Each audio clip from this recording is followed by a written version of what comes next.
Well, he has been extremely successful in enforcing our existing laws. We've seen a 95% reduction in illegal border crossings. The 8 million illegal migrants that Joe Biden deliberately allowed into this country are costing taxpayers about $160 billion a year. Every $1 billion we talk about is $8 for an average family. So you begin to get a sense of how much they're doling out just to support this illegal population. President Trump proved that enforcing the existing laws can secure our borders. Now we need to write laws so that, God forbid, we ever have a future Joe Biden, they won't be able to do what the past Joe Biden did to destroy the integrity of our borders and the security of our communities. Well, I'd say the American worker's been living in a trade war for the last 40 years. As they've destroyed all of our jobs in the United States, particularly in districts like mine, we've been losing jobs since NAFTA. And no one's cared about it except this president. So we've done a very good job in this country in terms of creating free trade for other countries. It's now time to create free trade for our manufacturers here in the United States. So that's what the president is trying to do with this, and also he's certainly not happy with the level of security that they're going to provide for the border. But the fentanyl thing has to stop. We're losing more people to fentanyl than we lost in Vietnam. We're losing 100,000 people a year. And in my state, it's been particularly bad. It's like nobody has cared about it or done too much about it until President Trump came in. So this does have to stop. This does have to take place, what the president is currently doing in leveraging Mexico and Canada to secure their border and stop the flow of fentanyl in the United States. So I don't think these tariffs are going to remain high. You know, the whole point of this is trying to level the playing field. We're for free trade, but we're also for fair trade. And it's part of the reason I have introduced the U.S. Reciprocal Trade Act here in Congress, which would give the president even more latitude to be able to reciprocate tariffs around the globe and put into place measures to address those non-tariff barriers to trade that are out there as well. One of the things I think right off the bat the American people are going to hear from the president is about our southern border. You know, the president said that he was going to do something on day one, and just seeing what's happened in the last month is absolutely incredible, because he said he was going to close that border and secure it, make sure we have an orderly immigration policy in this country. And what we saw is a little over 8,300 people cross the border in that time frame. Go back a year ago under President Biden, and you're looking at over 187,000. So when you think of over 180,000 person difference, that's incredible. The other thing is about when you secure the border like this, it gives the Border Patrol, and I've been down 4 times, gives the Border Patrol the ability to go out and do the job that they want to do. That's patrolling and making sure that they're stopping all the fentanyl that's coming in. Serving on the Energy and Commerce Committee, I know that over 16,000 pounds of fentanyl were seized at the border, but that's not counting all the fentanyl that got across. That the Border Patrol couldn't be out there doing their job, what they want to do. So I think right off the bat you're seeing that. And the other thing is we're not having billions of dollars out there that have been going to the cartels and their human trafficking. And so if you think about we're cutting into the cartels, and that's another great thing, and weakening them at the same time. I'm just so excited. I spent the last year campaigning across the country, talking to the American people about how we have to save the American dream. And 77 million people spoke, and now President Trump is going to talk to the American people about renewing the American dream.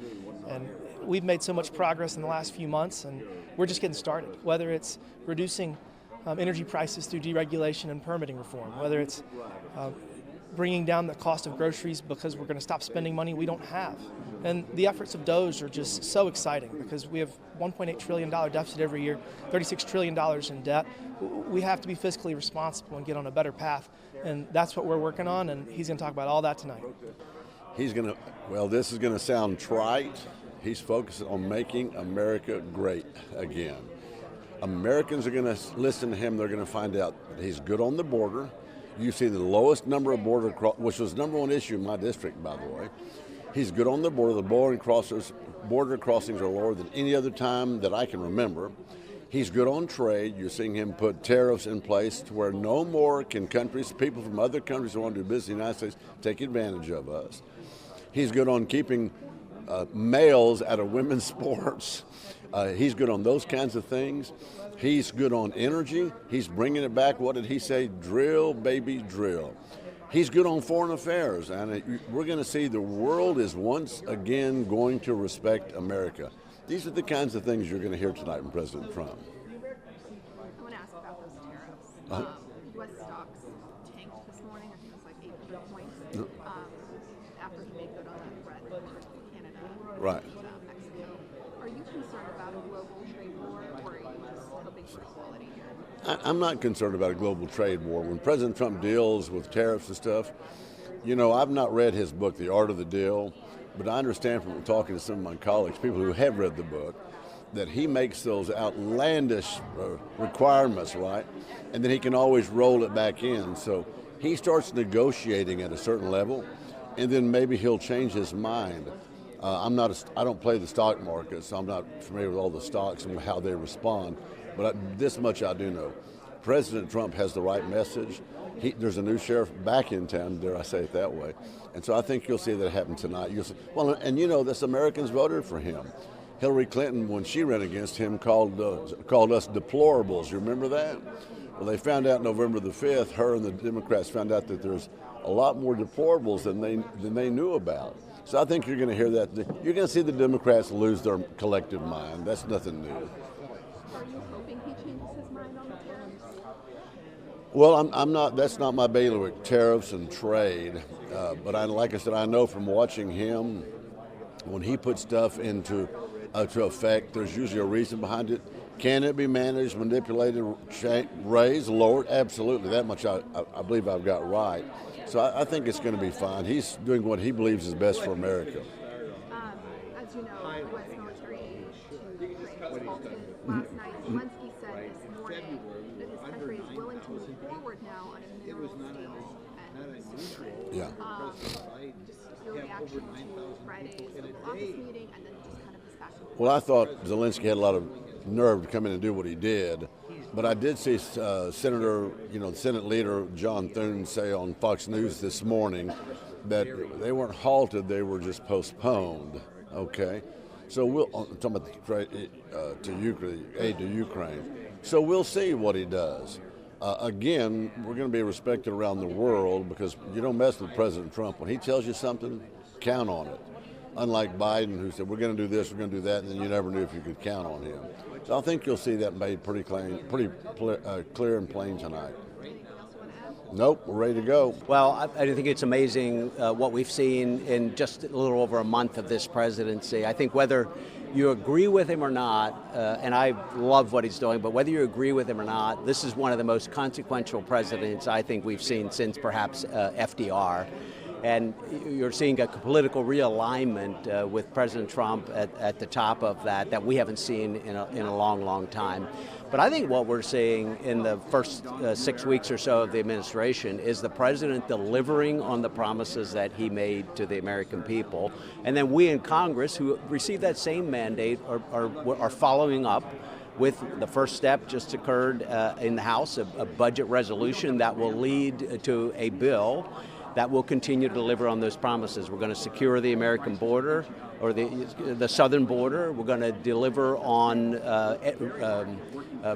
energizing, developing American energy, ensuring energy dominance. We're going to ensure that our military is prepared for any situation that will happen across the world, and then we're going to ensure that we deliver on the promise of extending the TCJA to ensure that middle-income Americans, American families, and small business do not see what would be the largest tax increase in history, and this would be important to grow our economy. And to ensure that more Americans keep more of their dollars in their pocket. Well, he's just got to explain to everybody that the reason we had such high inflation, which is one of the major reasons he got elected, is because we overspent during the Biden years. And he's just got to reassure people that we're going to have to spend a little less money. And he can point out that there are certainly individual countries, I think particularly in Asia, in which their exports are subsidized by the government. And we cannot continue to allow American industries to be outbid, I could say, by other countries in which their manufactured goods are subsidized. As you know, on the campaign trail, he lined out everything he was going to do, okay? And we, as a conference, are 100% behind that agenda, okay? We showed that last week by voting for the budget reconciliation, the big bill, to fulfill his agenda that he promised the American people he was going to do. The reason he won the election is because 70% of the American people said this country is headed in the wrong direction. Huge deficits, regulatory issues, you name it.